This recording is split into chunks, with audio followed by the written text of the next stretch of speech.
The Denver airport buzzed with its usual early morning energy. Passengers sipped overpriced lattes, scrolled through their phones, or rushed toward final boarding calls.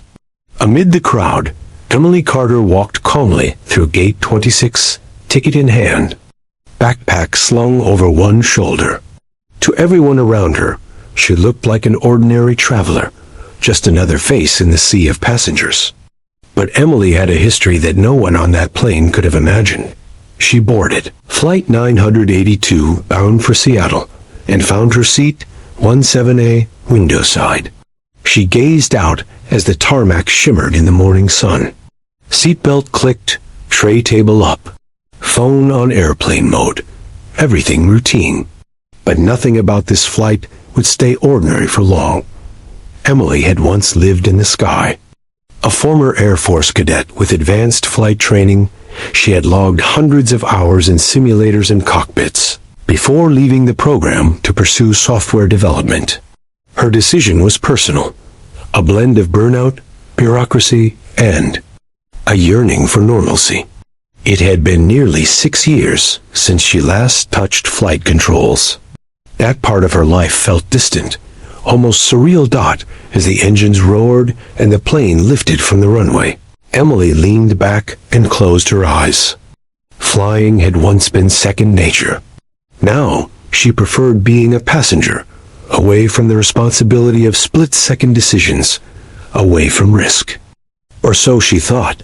2 hours into the flight, turbulence struck, minor at first. The kind that made drinks wobble and seatbelts tighten. Flight attendants smiled politely and instructed passengers to remain seated. Emily glanced up mildly, alert but still calm. Then came the second jolt, far stronger. The plane dropped sharply for 2 terrifying seconds. A few passengers screamed. Overhead bins popped open. One oxygen mask fell from the ceiling prematurely. Emily sat straight.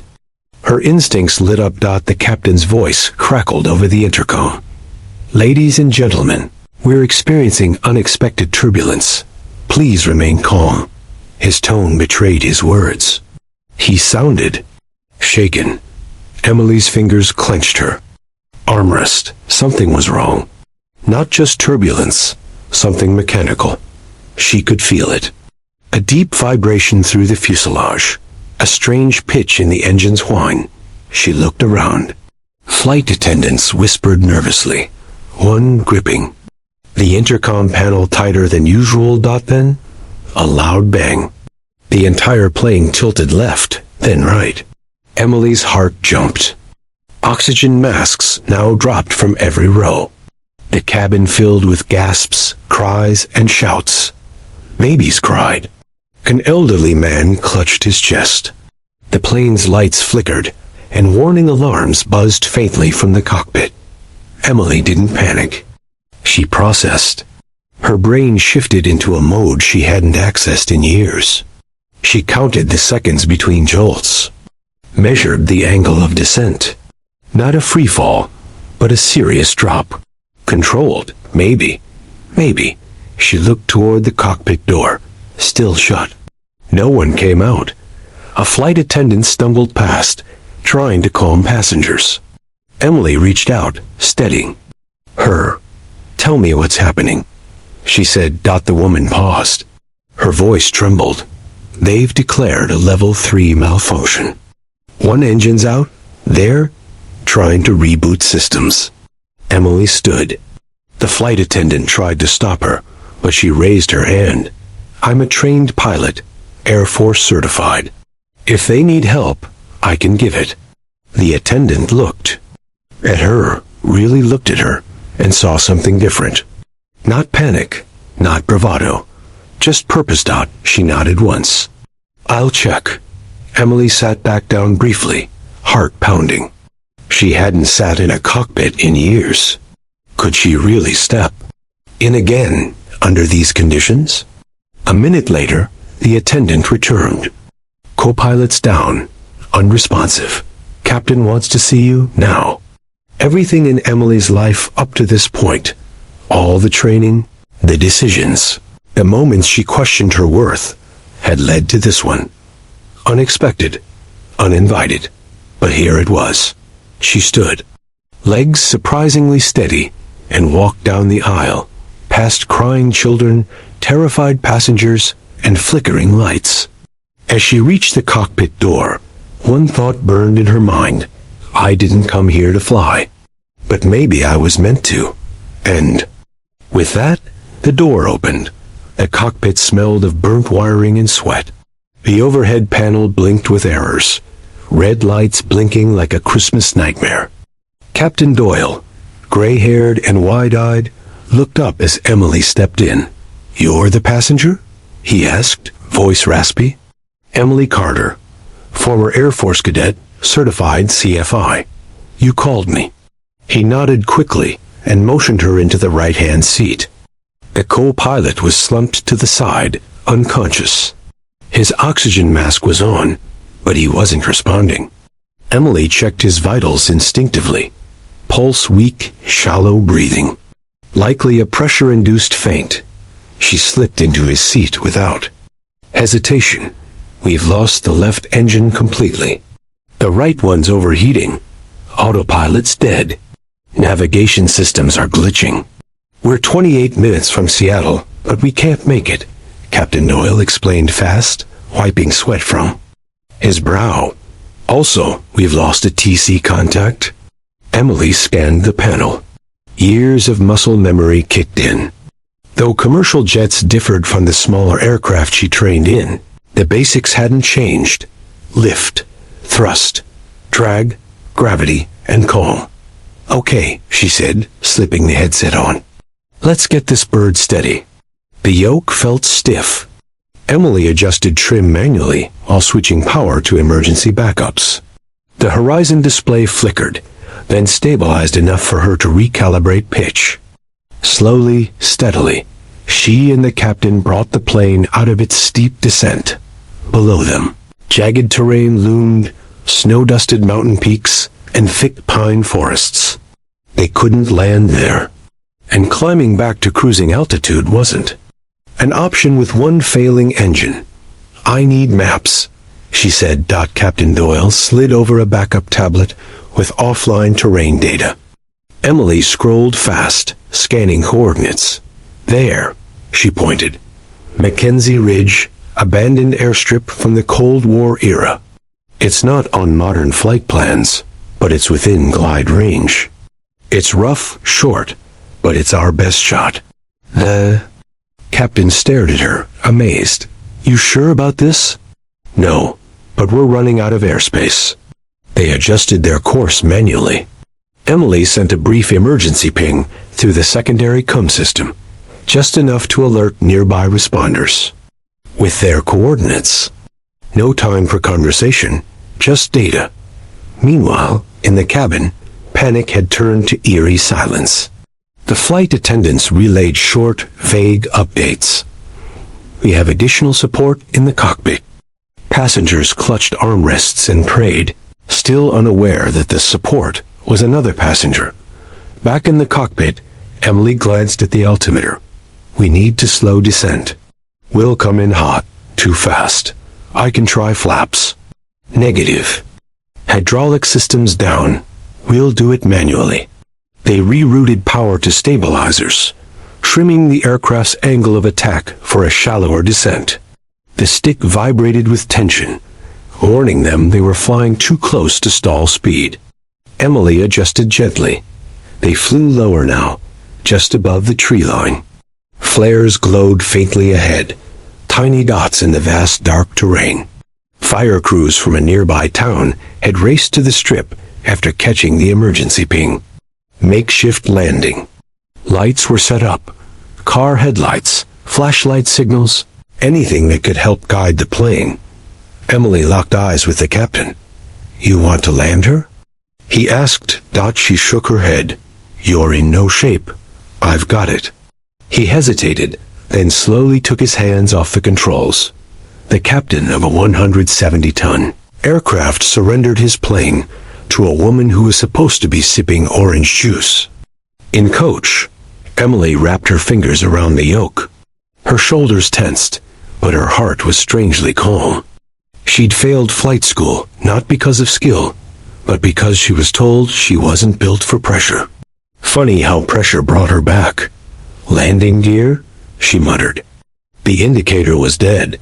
She toggled the switch manually, hoping gravity would drop the gear. A thud sounded beneath them. One down, maybe dot, as the plane angled toward the narrow strip of cracked concrete in the wilderness. Emily inhaled. We're either landing, or we're writing history. And with that, she began descent. The plane pierced through thinning clouds, emerging into open airspace.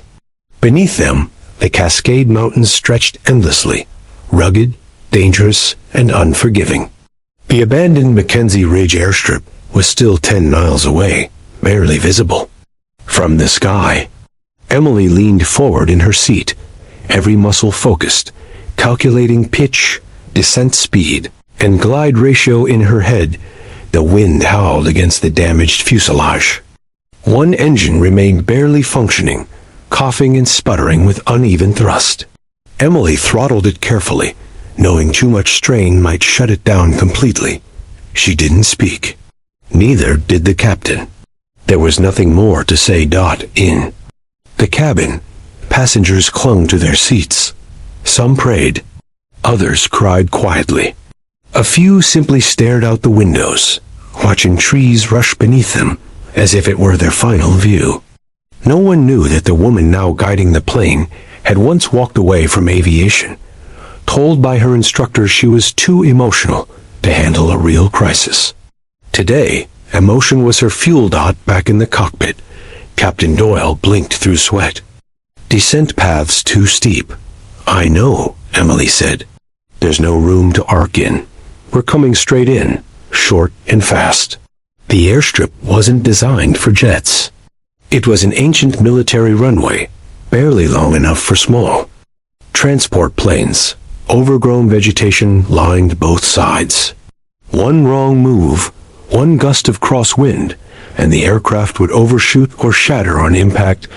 Emily took a deep breath. Her hands were locked on the yoke, white-knuckled but steady.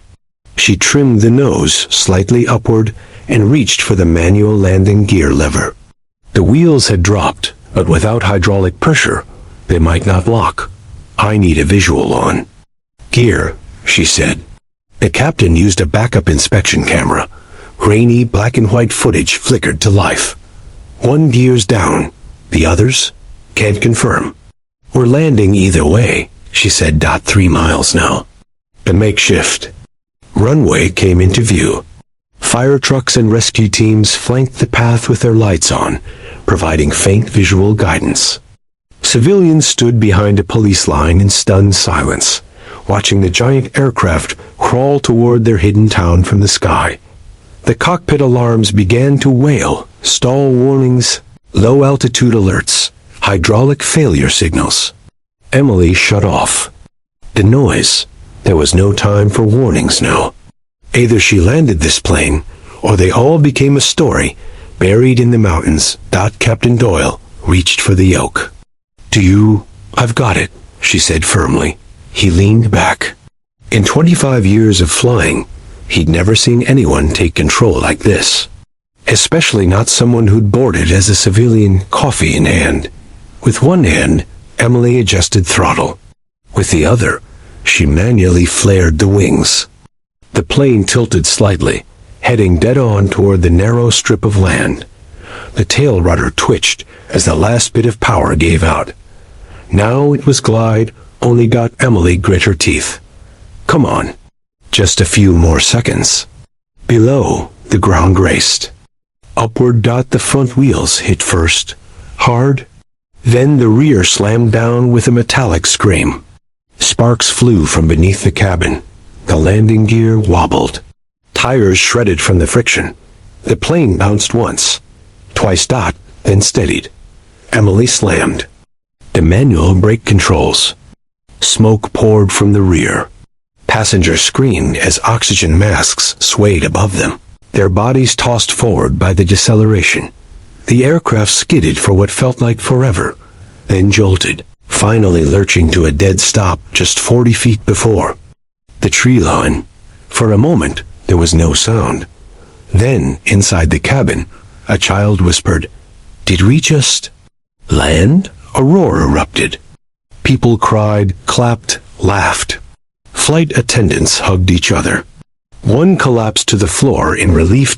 In the cockpit, Emily slumped forward, her hands still on the yoke. Captain Doyle broke the silence. "You just did what most pilots couldn't. You didn't land a plane. You saved a world." She didn't answer. Not yet. The world outside rushed toward them. Flashing lights, rescue workers, chaos. But inside that cockpit, Emily Carter was frozen. The passenger was now the pilot. Emily sat still in the cockpit, her breath shallow, heart pounding in the quiet aftermath. The aircraft was stopped, the engines silent, the sky outside darkening into dusk. Inside the plane, the dim emergency lights bathed everything in a soft red hue. She could hear the sobs of passengers, the disbelieving laughter, the gasps of survival. But in her seat, her hands still gripped the yoke. Her brain hadn't caught up yet. She had done it. They were alive. Captain Doyle turned toward her, face pale, expression unreadable. For a moment, he said nothing. Then, slowly, he extended his hand. "That was the most impossible landing I've ever seen, and you did it." Emily blinked, looked down at his hand, and finally let go of the yoke to shake it. Her fingers were sore. She hadn't realized how tightly she was holding on. "We need to get the passengers out," she said. Her voice was rough, barely audible. Doyle nodded. "Emergency exits. Let's move." Outside, emergency crews were already racing up to the aircraft. Firefighters sprayed the overheated engine with foam, while paramedics prepared stretchers. Not knowing what to expect, the cabin doors opened, inflatable slides deployed, and one by one, passengers began evacuating down to safety. Some were carried, others crawled. A few kissed the ground. Emily exited the cockpit last. She stepped into the cabin, and for the first time, met the eyes of those she had saved. A woman with 2 children clutched them close and mouthed, "Thank you." An elderly man tried to stand and salute her. One teenage boy just stared, wide-eyed, like he'd seen a superhero. She didn't know how to respond. She simply nodded, moved through the aisle, and helped guide the last group out the rear door. When she finally stepped onto the cracked concrete of Mackenzie Ridge, a cheer erupted. Not organized, not even conscious, just spontaneous, raw, and deeply human. Survivors clapped, cried, and pointed toward the plane behind her. Paramedics rushed over. "Are you injured?" She shook her head. "I'm fine." The co-pilot's still unconscious in the cockpit. "He needs help first." They rushed past her, and she stood there, motionless, surrounded by the chaos she had narrowly beaten. Searchlights cut through the night. Helicopters arrived. Reporters began to swarm behind the police line. News vans were already rolling up the ridge road. Emily turned and looked at the aircraft. Burned rubber and scorched metal marked its desperate skid down the makeshift runway. The landing gear was buckled but intact. A miracle, really? A miracle built on training, instincts, and the part of herself she thought she had buried years ago. Captain Doyle walked up beside her. "They're going to want your name, your face, your whole life story." She didn't answer. "They're calling it the landing of the century," he added. "But between us, I've flown for 30 years. I would have never tried that. I would have ditched in the trees." She looked at him finally. "You were doing everything you could. You brought us down far enough to try. That mattered." He nodded once, gratefully. "But you were the reason we walked away." Photographers gathered nearby. One tried to approach with a microphone. A reporter shouted, "Mom, were you really just a passenger? How did you do it? Emily turned away from them. "I'm not doing interviews," she said quietly. "Not today." She found a quiet spot by the fire truck and sat down in the back bumper. Someone handed her a water bottle. Her hands trembled as she opened it. She'd done something no one expected. Not her colleagues in tech, not her family, not even herself. But deep down, a truth was forming. She hadn't landed that plane in spite of being a woman, or a former pilot, or a passenger. She'd landed it because she never stopped being who she was, even when the world did. By morning, Emily Carter's name was trending across every major news outlet in America. Headlines read, "Passenger lands plane after engine failure. Civilian saves 181 lives, and former Air Force trainee performs miracle landing." Her face, taken from a blurry passenger photo, snapped moments after the landing, was on every screen, stunned, silent, sweaty, but alive. She hadn't spoken to the press yet. After the landing, she'd spent the night in a small fire station bunk near the airfield, refusing interviews and ignoring calls. Her phone buzzed non-stop. Reporters, military officials, even movie agents. But Emily stayed quiet. A knock came at the fire station door just before dawn. It was Captain Doyle. "They've asked us both to appear at a press conference in Eugene," he said. "FAA, airline reps, the governor, they want to honor what you did." "I didn't do it for honors," she muttered. "I know. That's why you deserve it." Reluctantly, she agreed. She owed the passengers that much. As they rode down the ridge road in a black SUV escorted by police, she looked out the window, trying to process what had happened. She hadn't even told her parents yet. They were probably seeing everything unfold on TV, with the rest of the country got the press conference was chaos. Cameras flashed. Microphones shoved toward her. She stood beside Captain Doyle, who gave a heartfelt speech praising her courage, calm, and skill. Then, it was her turn to speak. She stepped up to the podium. For a moment, she just stared at the sea of cameras. "I was a passenger," she began. "But I'm also a trained pilot, one who walked away from flying years ago because I was told I wasn't cut out for high-pressure situations, that I wasn't suited for emergencies." She paused, voice steady but sharp. "Well, this was an emergency." Reporters scribbled furiously. Emily continued, "I didn't save that plane. Alone, the captain gave me space. The crew stayed composed. The firefighters lit the runway. Everyone played a part. But yes, I flew the plane. I landed it. And I didn't do it for recognition. I did it because I had to. Because people were depending on someone to act." The room went quiet. A beat. Passed. Then applause. Not polite clapping. A genuine thunderous ovation. When she stepped down, people were crying. One FA, a director, embraced her, whispering, "You've just inspired every young woman who's ever been told she can't do something." Over the next few days, the offers rolled in. Major airlines wanted to hire her. Military officials asked her to come back into service. Book publishers emailed with advance deals. A famous talk show host requested an exclusive appearance. Hollywood studios circled for rights to her story. But Emily wasn't interested in fame. What caught her attention was a single handwritten letter. It came from a girl in Kansas. 12 years old. She wrote, "I saw you on TV. My brother says girls can't fly planes. But I saw you do it. I want to be like you." That was the moment something shifted in Emily. This wasn't about just surviving a disaster. It was about showing others what was possible. She contacted the airline. "Instead of a speaking tour or a sponsorship, I want you to fund a flight training scholarship for girls, minorities, anyone told they're not cut out for it." The airline CEO personally called her to say yes. That week, the Emily Carter Flight Academy Fund was born.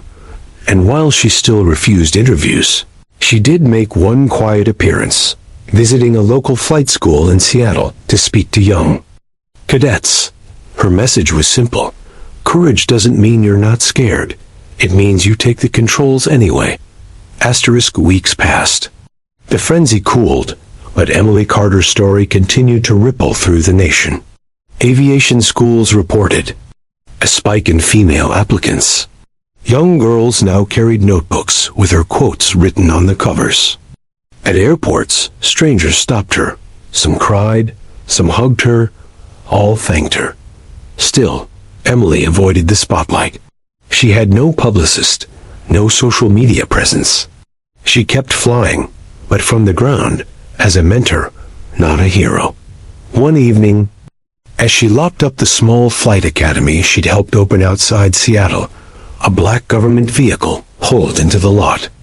A tall man in uniform stepped out. "Miss Carter?" he asked. "Lieutenant Colonel Marcus Shaw, U.S. Air Force." Emily felt her chest tighten. That name, that uniform.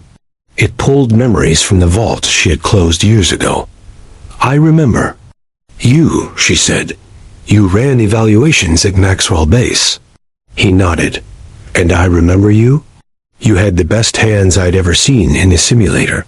But you quit. I was told I didn't alone." Shaw nodded, as if expecting the response. "You were told wrong. And some of us knew it. But the system, it didn't know how to value what it couldn't measure." Emily folded her arms. "Why are you here, Colonel?" He pulled a small folder from his jacket and handed it over. Inside, a recommendation letter, a formal invitation, a reinstatement. Package, we want you back. Full certification. Advanced tactical and emergency response training. Civilian or military track, your choice. She blinked. This because of the landing? This is because the world saw who you really are. Under pressure, in chaos, when lives are on the line. That's not something we teach. That's instinct. That's leadership, and honestly, we need more of you. Emily stared at the papers.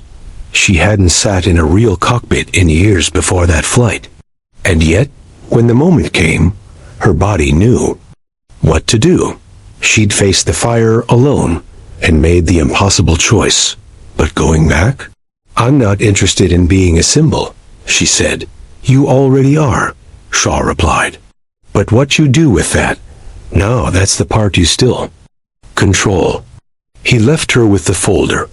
No pressure, just a nod of respect as he drove off into the dusk. That night, Emily sat on her porch, staring at the sky. She remembered being 16, standing on a runway for the first time, watching fighter jets roar into the clouds. She remembered how badly she wanted to be part of that world, not to prove something, but because she loved the sky, the silence, the power, the freedom. And she remembered the day she walked away, after being told she wasn't tough enough, calm enough, command material. But now, she'd landed a 170-ton commercial jet on a broken airstrip using instinct, memory, and sheer will, something even seasoned captains said they'd never attempt. And people weren't applauding because she was lucky. They were applauding because she'd done what few others ever could. She opened the folder again. Reread the letter. The words didn't pressure her. They invited her. That weekend, she made her decision. She called Shaw. "I'm not coming back in full time." There was a pause on the line. "Understood? But I will teach," she said. "Not in classrooms, in the air, with real trainees. Real emergencies. You want pilots ready. For chaos? I'll show them what it means to stay level when everything's falling apart." Shaw laughed softly. "That's the best possible outcome." The next week, Emily Carter began a new role, special instructor for advanced in-flight emergency simulation. She trained not just on theory, but on mindset, instinct, and the rare courage to act when no one else will. The woman who was once just a passenger now shape the next generation of pilots. It had been 3 months since the landing. Emily Carter had found a rhythm, part flight instructor, part mentor, part quiet legend. She avoided fame, but she couldn't avoid legacy. Flight academies around the country requested her as a guest trainer. The Carter Fund, her scholarship program for underrepresented aviation students, had already funded 12 new cadets. Her days were long, full of simulators, student drills, and quiet afternoons in the hangar. One rainy evening, as she finished a debrief at the academy, her assistant walked in. "There's someone here to see you?" she said. "He says he was on your flight." Emily froze. She stepped out into the lobby, where a teenage boy stood nervously, damp from the rain, a duffel bag at his feet. He looked up and gave a sheepish smile. "You probably don't remember me," he said. "I was in seat 23C. I watched you walk to the cockpit." Emily stared for a beat, then slowly nodded. "I remember." He took a deep breath. "My name's Jacob. I was flying to Seattle to live with my dad after my mom passed. I thought that flight was going to be the end of everything. I was sure I'd never land." Emily softened. "A lot of people felt that way, but you changed it," he said. "When I found out it was you, a passenger, that landed, something in me shifted. I couldn't stop thinking about it." He reached into his bag and pulled out a worn notebook. He opened it and flipped through pages filled with sketches, airplanes, cockpits, diagrams, checklists. "I want to fly," he said quietly. "I want to be like you." Emily felt a lump form in her throat. Jacob continued. "I've been reading manuals, practicing on simulators online. I work part-time at a mechanic shop to save for lessons, but it's going to take years. I thought maybe, I don't know, maybe you could tell me what I need to do." Emily stepped forward and took the notebook from him, flipping through the pages. She saw potential, not just in the sketches but in his eyes. She saw what she once had, a hunger to rise, to control the uncontrollable, to escape gravity itself. "Have the right instincts," she said. "You just need the right tools." Jacob smiled, but it was a sad smile. "Tools cost money." "I know that." Emily handed the notebook back. "You ever heard of the Carter Flight Fund?" His eyes widened. "That's yours?" She nodded. "It exists for people like you. Kids who got a second chance and want to use it." Jacob was speechless. "Fill out the application." She added, "Better yet, don't bother. You're already accepted. Your full training will be covered." He stared at her, lips trembling. "Are you serious? I don't hand that to just anyone." "But you showed up. You came here. That takes more than most people realize." Jacob tried to speak, but instead hugged her. Sudden, tight, full of every emotion. He hadn't said. Emily was surprised at first, then returned the hug. "You're going to fly, Jacob. But more than that, you're going to lead." That night, after he left with his acceptance packet in hand, Emily sat alone in the empty hangar. Rain pattered on the roof. Outside, mist curled over the runway lights. She thought of all the things that had brought her here. The dismissal from the Air Force, the years away from the skies, that cursed flight, the panic, the cockpit, the impossible landing. And now this boy. She didn't need trophies or headlines. She didn't want medals. This was her legacy, changing lives one quiet story at a time. Asterisk, the years that followed were a quiet revolution. Emily Carter never sought fame. She didn't chase accolades or television appearances. Instead, she built something far greater, a community of pilots, dreamers, and survivors inspired by her story.